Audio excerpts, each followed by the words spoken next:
Ketua Mahkamah Konstitusi Anwar Usman menjadi hakim konstitusi yang paling banyak dilaporkan atas dugaan pelanggaran etik.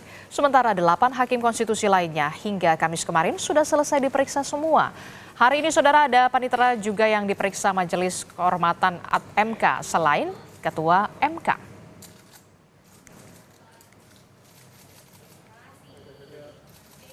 Oh, besok ya? Besok akan kita periksa lagi. Itu terakhir ya sebelum kami buat kesimpulan, buat putusan. Kan jadi total 2 minggu nih. Tugas kita 30 hari. 21 laporan. 30 hari, tapi kita selesaikan 15 hari. Untuk panitera jadi besok diperiksa? Iya, besok juga, besok pagi. Jadwalnya berapa, Prof? Nah, panitera, lalu kemudian sesudah itu Pak Ketua. Pukul berapa, Prof? Ya, dicek aja itu. Pokoknya ada 2 perkara, ada 2 laporan. Kemudian yang paling penting itu yang intern untuk Pak Panitera dan Pak Ketua. Sidang Majelis Kehormatan Mahkamah Konstitusi terus berlanjut dan menemukan sejumlah informasi saat memeriksa Hakim MK.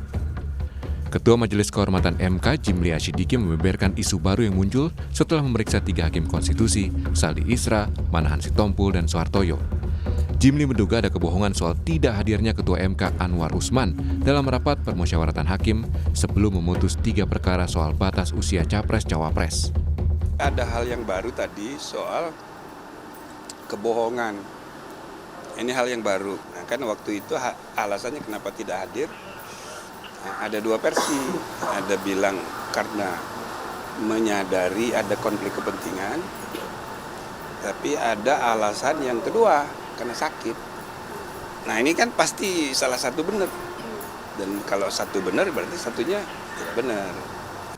Selain itu, Majelis Kehormatan MK mengaku mengantongi bukti rekaman kamera pengawas CCTV soal kejanggalan pendaftaran gugatan usia minimum Capres-Cawapres.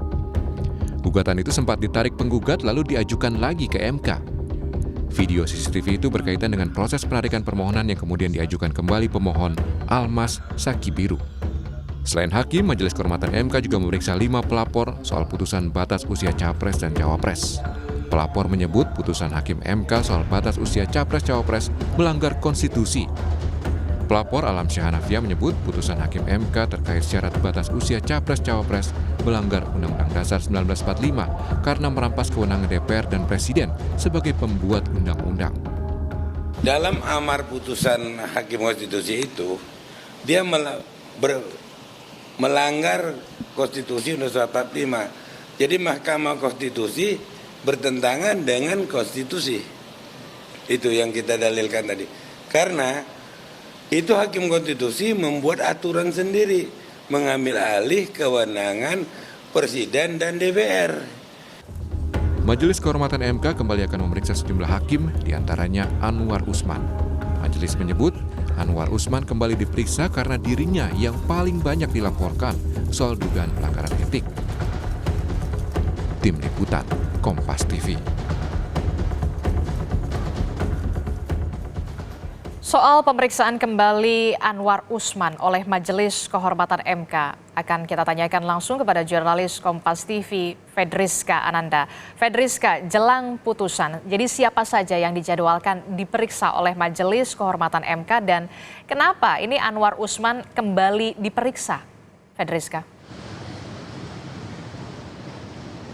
Ya, Adisti, untuk hari ini ada setidaknya 2 dari pegawai ataupun Mahkamah Konstitusi yang akan diperiksa oleh Majelis Kehormatan Mahkamah Konstitusi, yakni ini adalah panitera pengganti dan juga Ketua dari Mahkamah Konstitusi Anwar Usman. Tadi Anda bertanya kenapa Anwar Usman dipanggil kembali untuk diperiksa sementara untuk hakim konstitusi lainnya sudah selesai menjalani pemeriksaan, karena memang Anwar Usman ini menerima laporan paling banyak dari seluruh laporan yang diterima oleh Majelis Kehormatan Mahkamah Konstitusi, di mana untuk sejauh ini dari 19 laporan, 10 diantaranya ini melaporkan Anwar Usman, sehingga memang perlu diperiksa kembali terkait dengan dugaan pelanggaran etik yang dilakukan oleh Anwar Usman.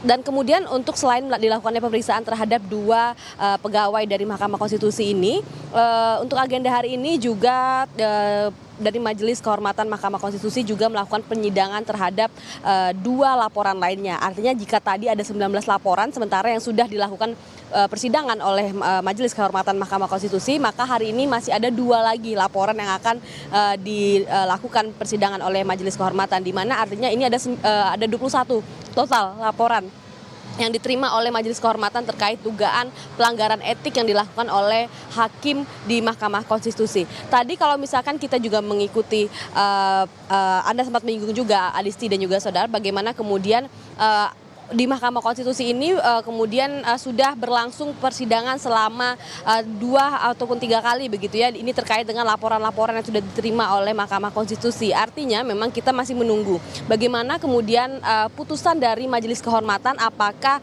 hakim dari Mahkamah Konstitusi ini ditemukan adanya pelanggaran sehingga ini terkait dengan amar putusan dari Mahkamah Konstitusi terkait dengan batas usia capres dan cawapres pada tahun 2024. Adisti. Oke, kalau berarti alasannya mengapa kemudian Anwar Usman ini kembali diperiksa, karena dari 21 laporan paling banyak ini laporannya tertuju kepada Ketua MK yakni Anwar Usman. Nah, Fedriska, rencananya kapan kemudian Majelis Kehormatan MK ini memutuskan soal ada tidaknya pelanggaran etik dalam putusan usia Capres-Cawapres? Ya, Adisti, seperti yang tadi saya sempat singgung ya, selama 2 pekan terakhir ini dari Majelis Kehormatan Mahkamah Konstitusi sudah melakukan persidangan beberapa kali. Ini 2 ataupun 3 kali begitu ya kalau kami catat. Jadi memang kalau untuk putusannya sendiri ini kami dapatkan informasi ini akan diputuskan pada tanggal 7 November.